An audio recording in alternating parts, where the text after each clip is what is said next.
Welcome to Radicards TV on Radicards.com. I'm your host, Patrick Greeno, and today we have Dan G. of Sports Securities. How's it going? Hey, Dan, how's it going? What's up, Pat? So, Dan, tell me or tell us what you brought today. So, I brought one of my favorite vintage hockey sets, at least an example of one of my favorite vintage hockey sets, and that is the 63-64 Parkhurst, and it's the Gordie Howe. I think it's one of the coolest cards that exists for Gordie Howe. If you look at it there, you know, it's got him in his Red Wings jersey. In the background, it's got the Stars and Stripes, and it is amazing. It's just such a cool set. And I know that a bunch of card companies have tried to at least mimic this, right? But this, in my opinion, might be the first set that actually puts the card with the flag in the background. So, you know, if they were Canadian, they would have a Canadian flag and so forth. Ah, very good. So it kind of like mimics the 1997 Bowman Chrome, where they did the internationals with the players' key nationality or key nation and their flag, their associated flag in the background, which is cool. Correct. Very nice. I love it. Yeah. I love vintage, any sport. That's so cool. This one's actually in pretty good condition. We were talking about it before we started recording. And, you know, if you look at it, the corners are pretty crisp. It's in good shape, no creases. Really, the only thing is that it's off-centered a little bit. But I've seen way worse. Sure, of course. So, you know, I don't know how it would grade. I don't like to speculate on that because you never know from day to day. But I would imagine that it would grade 7 or higher. You think 7 or higher on that? I would think. I could be wrong. I mean, like I said, I don't like to speculate.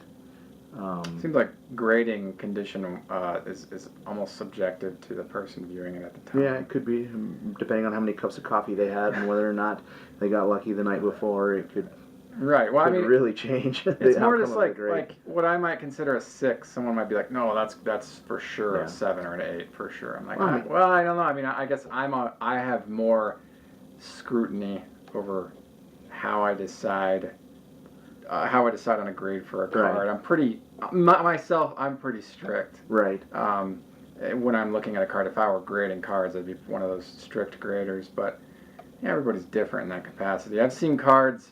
I've heard stories of people grade and regrade and break out and regrade, break out and regrade, and eventually bump like a 4 to like a 7. Oh, wow. And I'm like, you know, I don't know, ethically I wouldn't be able to do that to myself, break stuff out and resubmit it, or just take the 4 and be done with it. But that's just me. I'm not after high grades, more just like, oh, it looks nice in the case. Yeah, no, that's true. It's true. So, yeah. I guess it would just depend on the subject, you know. Sorry. And who it was, because if you're talking a Jordan 4 versus, you know, it's a big price to a Jordan 7, you're talking a huge amount of money. Yeah. So truly. Good stuff, man. Thanks for bringing it. Sure. So this piece I'm going to talk about today, well, I have to credit a few people. First of all, I have to credit the person who posted it online when they pulled it. Okay, first and foremost, thank you.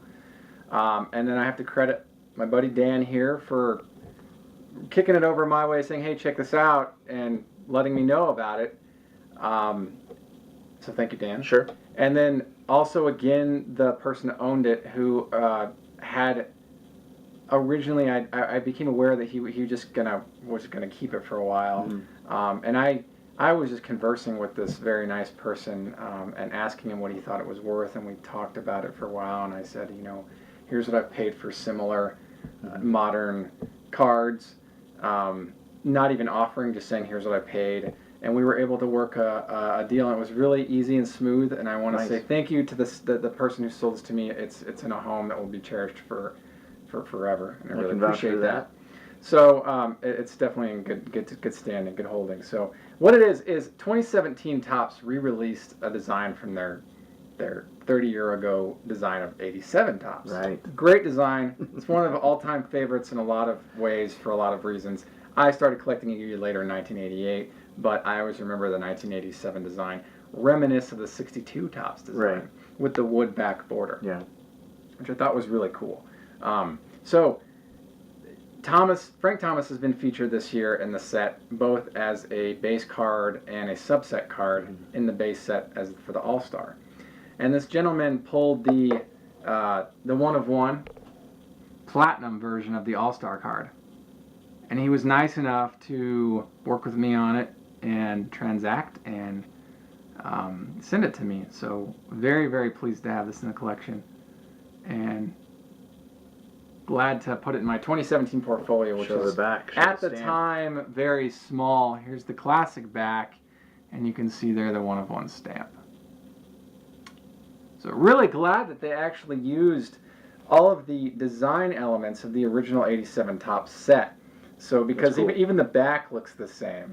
Because you know, a lot of times when stuff's re-released, they'll you know, you might see a different back. Right. A perfect example is Cards Your Mom Threw Out. You might remember that set. The backs were different. Of course, you can get the original backs, which were parallels. Kind of cool. But I like that they kept true to form the 87 Topps design for the 2017 commemorative re-release of the design, which I thought was really nice.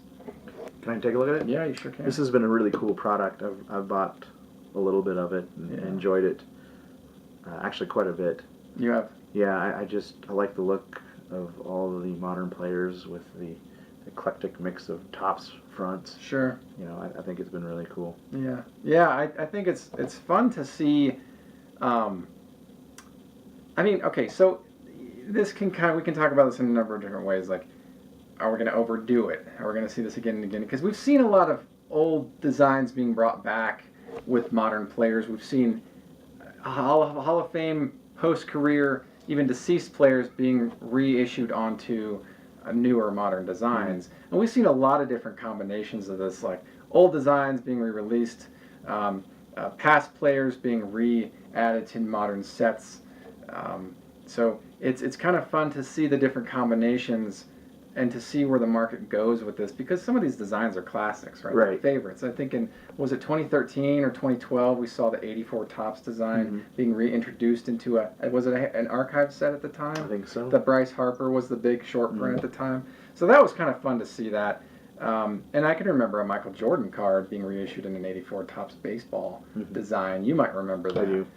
So it's kind of fun to see these classics brought back and reintegrated into the market in modern products. So that's my share for today. Thanks for watching another episode of Radicards TV on Radicards.com.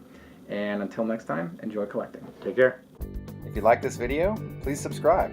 Enjoy collecting. Thank you.